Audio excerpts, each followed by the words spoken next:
at National Director ng National Public Transport Coalition. Pwede ba ko kayong tanungin? Pwede. Ano plate number ng mga buhaya sa loob? Kaya ang sasabihin ko ay tanong at pakiusap. Kanina, marami kaming nilatag na pamamaraan upang ipadama sa taong bayan ng transport sector ay nagiinit na. Subalit pag nagsalita raw dito, ang daming bawal.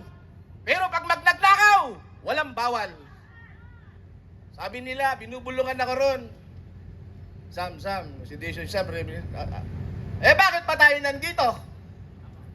Kami sa transport sector, ang hangarin namin, wakasan ang korupsyon. Ang grupo po namin ay naka-establish na sa North, East, West, South ng National Capital Region. At nakikiusap kami sa mga taong narito. May cellphone kayo dyan? Pag may lumabas na convoy at ano plaka, hinihiling lang namin ay videohan natin para malaman natin kung sino mga congressman at may escort pa na bayaran. Saan galing yan? Pambayad na yan. Ang grupo po namin sa transport sector ay kakasa. Ang piston, ang manibela sa 18. Ang nagpahayag ng paunang protesta ay taxi group. Kanina nagparanas kami ng hinanakit ng damdamin sa Dimasalang, sa Maynila. Pinigilan kami ng isang general. Nag-aabang kami na mata-traffic na buhayang congressman lalaglagan namin ng bato. Tigil daw, papayapa raw kailangan. Kailangan pa ba ng kapayapaan ang plunder case? Ano ba yan? Nagagalit na po ang transport sector. Ang transport sector hanggang 21 ay hindi papayag na malulupig sapagkat humingi kami ng alyansa sa Sea Transport, Air and Rail upang ipadama ang kabuuan ng transport sector. Land, Sea, Rail at Air. Humihiling kami ng ayuda, tulong na makipagkaisa, hindi kwarta. Ngayon, bakit ako nagsalita? Marami akong ginawang pagpaplano at naging matagumpay. Ngayon lang ho ako lumantad. Kung meron kayong YouTube dyan, ang malaking rally sa NLEX, magmula San Simon hanggang Santa Ines, entry at exit point, 5 kaming nagplano. Bakit ako lumantad? Planuhin namin ang maigi ito. Hanggang hindi nagre-resign ang mga buhaya yan. 2021 is our day.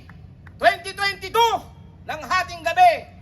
Marunong kaming magtanggol ng aming karapatan, lumaban at gumante. Ako po ay mahaba magsalita at hindi tumitigil hanggang hindi pinapalakpakan. Salamat po. Ang transport sector ay tataya at ang aming buhay. Salamat po. Kung ako'y darakpin ngayon, biit! Salamat! At marami pang babangon katulad ko. Wala nang bawal sa September 21 na Torre. Ayan, sige po. Huwag nilang maliitin ang grupong ito. Kung papayag kayo ngayon, nandiyan pa yung grupo namin sa Bulacan at Masinag. Pag may dadaang congressman, ay yung mga grupo ko, huwag mo yung sasaktan, huwag yung gagawa ng di maganda. Nakikiusap ho ako dahil sa pakiusap ng aking mga kausap na general. Salamat po. Okay, wala ba tayong mga kamay dyan? Wala bang palakpakan? Maraming salamat po, Kuya, dahil sa iyong... So, ang papunta ko dito, nakaupo ko sa bahay, pero nakapanood ako sa TV na nag-rally kayo dito sa taas. Napansin ko ngayon, ano ngayon ang hilatngan ng bayan natin? Kung puro lang na salita kontra kay Martin Romualdez, kontra kay Marcos, kontra kay Duterte, pero wala tayong ginagawa. Ang gusto ko mangyari ganito, hindi ako politiko. Nandyan tayo, nagagawin natin yan. Pero huwag sa ngayon. Maaari ninyo gawin yan sa darating araw. Pero sa ngayon, ang ibig ko sabihin ay ganito. Bigyan natin ng leksyon ang mga congressman at senador natin na instead na pila natin ay gamitin nila sa kanilang sarili, dapat ibili nila ng reverse osmosis, irigasyon sa ating mga palayan, libre ang ating bigas, libre ang ating kuryente, libre ang ating tubig. Ay makukusan yung mamamayan kung galit pa dyan. Bakit nasabi ko libre ang tubig, libre bigas, libre kuryente? Ang lupa natin ay 4.81 million hectares na palayan sa buong Pilipinas. Ang nangyari, iba ang lupa natin, tinataniman ng palay. Ang gusto ko mangyari, ang may-ari ng lupa ay walang tanim ng palaya ka ng lupa, bayaran sila ng gobyerno, 1,000 per hectare. Taniman ng lupa nila ng palay para makatulong sa pamumuhay ng kapwa Pilipino. Ngayon, kung may reverse osmosis tayo, may irrigation tayo. Reverse osmosis irrigation kung tawagin. Bakit? Dahil doon nakita ako sa Middle East nung araw, nung line of 7, walang mga nakatayo na mga pananim sa lupain nila. Pero ngayon, nag-export sila. Bakit? Sa tulong ng Pilipino, ang gamit ng reverse osmosis ay kumita ang mga taga-Middle Eastern countries. Ngayon, kung ganyan yung gawin natin dito sa atin, sa 4.81 million hectares natin na palayan, kung halimbawa umani tayo ng 8.5 tons per hectare dahil irigado na, lumalabas na 104 million hectares, tons, ang makita natin sa ating mga lupain. So, ang kikita lang natin, ang kaya natin kainin ay mataas na yung 18 million. Kung libre ang bigas at kainin natin ng 18 million, may 44 million pa tayo na pang-export. Ang ibig sabihin, ang 44 million tons na bigas kung export natin, kikita ng 1.1 trillion pesos. Pwede natin yan ibayad sa utang natin, 17 trillion ang utang natin. Kung hindi natin bayad sa utang natin, ibili natin yung barko, gawa ng mga seaman natin, nakatambay. Seaman ako, dati ko chief engineer. At narating ko 148 countries sa buong mundo. Pero nakakaawa na mga sima natin ay nakatunganga at walang masakyan ng barko.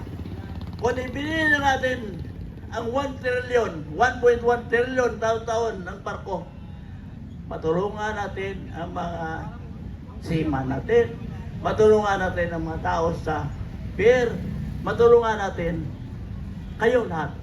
At libre pa tayo ng bigas. Ano sa tingin niyo? Sino magalit sa atin? Kung bigas ninyo ay libre, magalit pa kayo? Nasa inyo yan. Yun lang akin na ipawatik sa inyo dahil nagkikinig ako sa mga rally. Nagsalita ako doon ng araw sa harap ng Malacanang. Ang mga Pilipino, tarantado talaga. Balik ninyo sa history. Nung tumakbo si Andres Paso as President, natalo ng Hidalgo. Tumakbo sa Vice President, natalo siya. Tumakbo siya sa pagka-Secretary of Interior. Panalo sana. Pero sabi, ay dapat abogado yan. Kaya nagbunot si Andres Bonifacio ng kanyang baril barilin sana ang tao na nagsalita. Pero napigilan siya. So nakita ninyo, napatay si Bonifacio. At ngayon, lumabas, noong 1990s, lumabas na si Bonifacio ay ignorante sa sala. Pero mabuhay pa ba siya si Bonifacio? Ibig ko sabihin, tayo, mga Pilipino, mag-isip-isip. Huwag yung pwede galit, pwede paragi tayo nagmamura na kapwa. Kundi isipin natin kung paano tayo mabuhay, ano ang mabubuhay ng kapwa natin, at ano ang mangyari kung ituloy natin ang ugnayan o samahan. Sige, salamat. Yan lang ang akin gusto ipaiwatig sa inyo at sana maunawaan ninyo po. Salamat po. Palakpakan po natin, sir. Nakita natin, di ba? Ang programa natin, hindi sa entablado. Kahit narito tayo sa gitna ng kalsada, ang mga taong nasa paligid natin ay pwedeng magsalita ng kanilang mga saloobin. Sino po ang susunod?